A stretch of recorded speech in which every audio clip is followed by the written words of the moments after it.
Olá, turma, nós vamos sequenciar ainda a parte de associativismo e cooperativismo rural, lembrando que a receita bruta agropecuária anual é que vai enquadrar produtores e cooperativas as condições de crédito.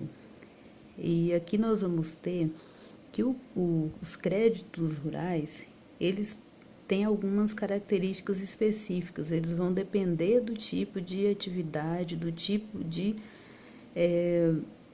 busca que aquela organização está buscando junto à instituição que oferta aquele crédito. Ou ele vai ser ou de crédito de custeio, né, que vai relacionar então com a própria atividade, com os insumos para aquela atividade funcionar, mão de obra, fertilizante, caso a prática use esse tipo, né, de produto. Pode ser um crédito de investimento, inclusive ali para comprar máquinas e equipamentos. Ele pode ser um crédito de comercialização voltado então para melhorar o processo de venda dos produtos ou dos serviços. Ele pode ser também um crédito de industrialização para melhorar a produção industrial naquele ramo de atividade. É importante a gente frisar aqui essa informação. Aquela organização ela pode procurar o crédito rural, por exemplo, de custeio. Nesse crédito rural nós temos aqui que essas organizações elas vão poder arcar com a instituição na qual ela tomou aquele crédito, elas vão poder arcar dentro de um prazo de 6 a 30 meses, né, a depender também da sua atividade, do valor que for financiado.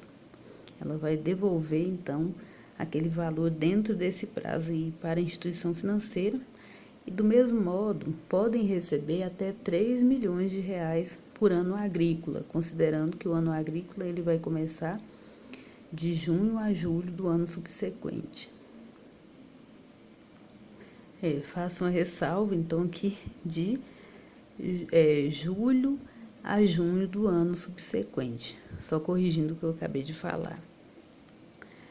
É importante a gente frisar também aqui que além daquelas instituições que ofertam esse crédito rural, não vou fazer propaganda para nenhum dos bancos aqui, mas tem bancos aí bem mais populares que vocês vão ver que estão sempre ofertando esse crédito rural e vão seguir essas óticas, essas questões que a gente tratou anteriormente. Além dessas instituições, nós vamos ter programas públicos, né, específicos que vão direcionar também crédito às associações, às cooperativas, ao produtor rural para as suas atividades.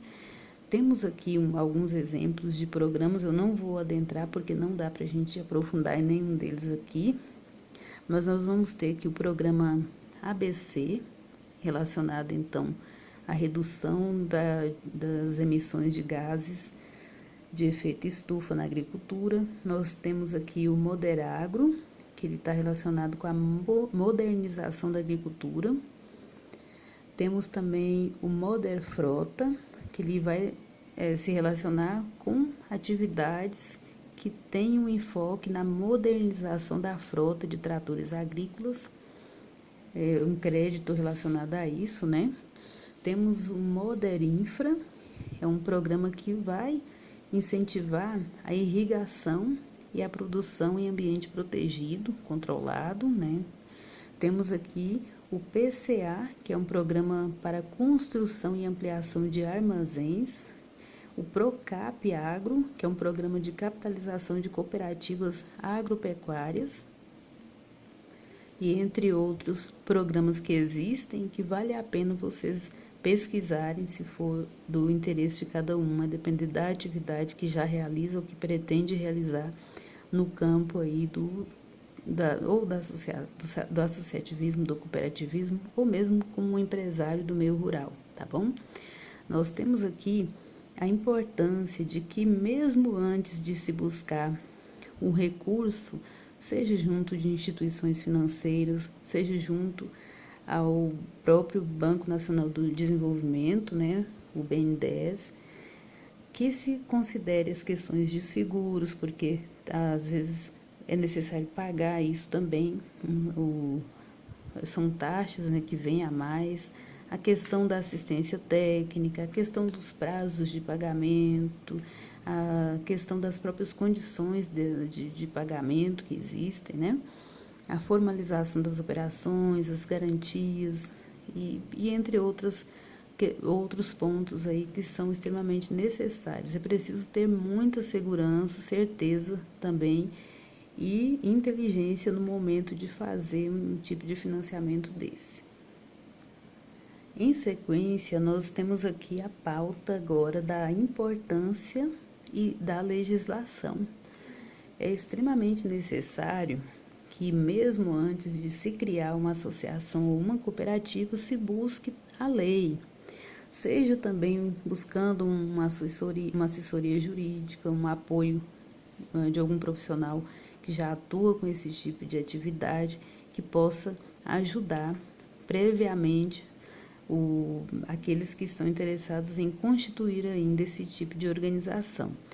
Nessas aulas que se seguem, nós vamos ter muito isso. Alguns pontos, não dá para a gente mergulhar em todos, mas nas aulas em si, em cada um dos slides, vocês vão ver que tem pontuações muito específicas, praticamente toda a legislação ela acaba sendo trazida para esses slides, mas para a discussão nós vamos pontuar só mesmo aqueles que der para a gente trabalhar, tá bom?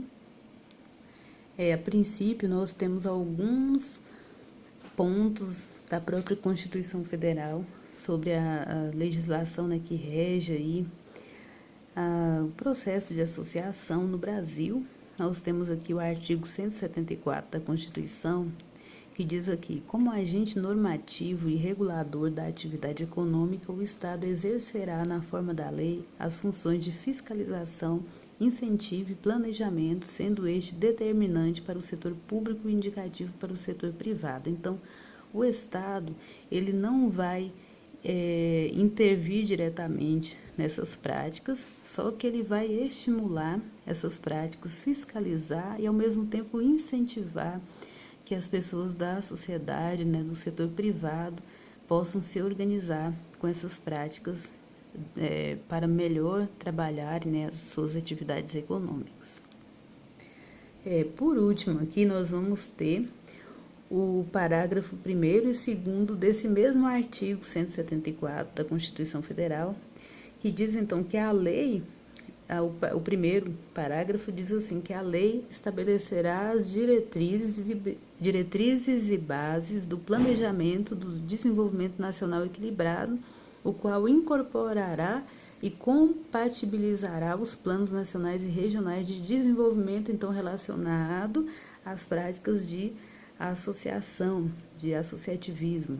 A lei apoiará e estimulará, o cooperativismo e outras formas de associativismo. Então, as duas práticas, elas têm respaldo na própria Constituição Federal, e o Estado, ele tem esse papel, como nós já dissemos, de fomentar essas atividades, de estimular essas atividades e, ao mesmo tempo, regular, né, criar leis, criar formas aí legais para fortalecer essas práticas no país.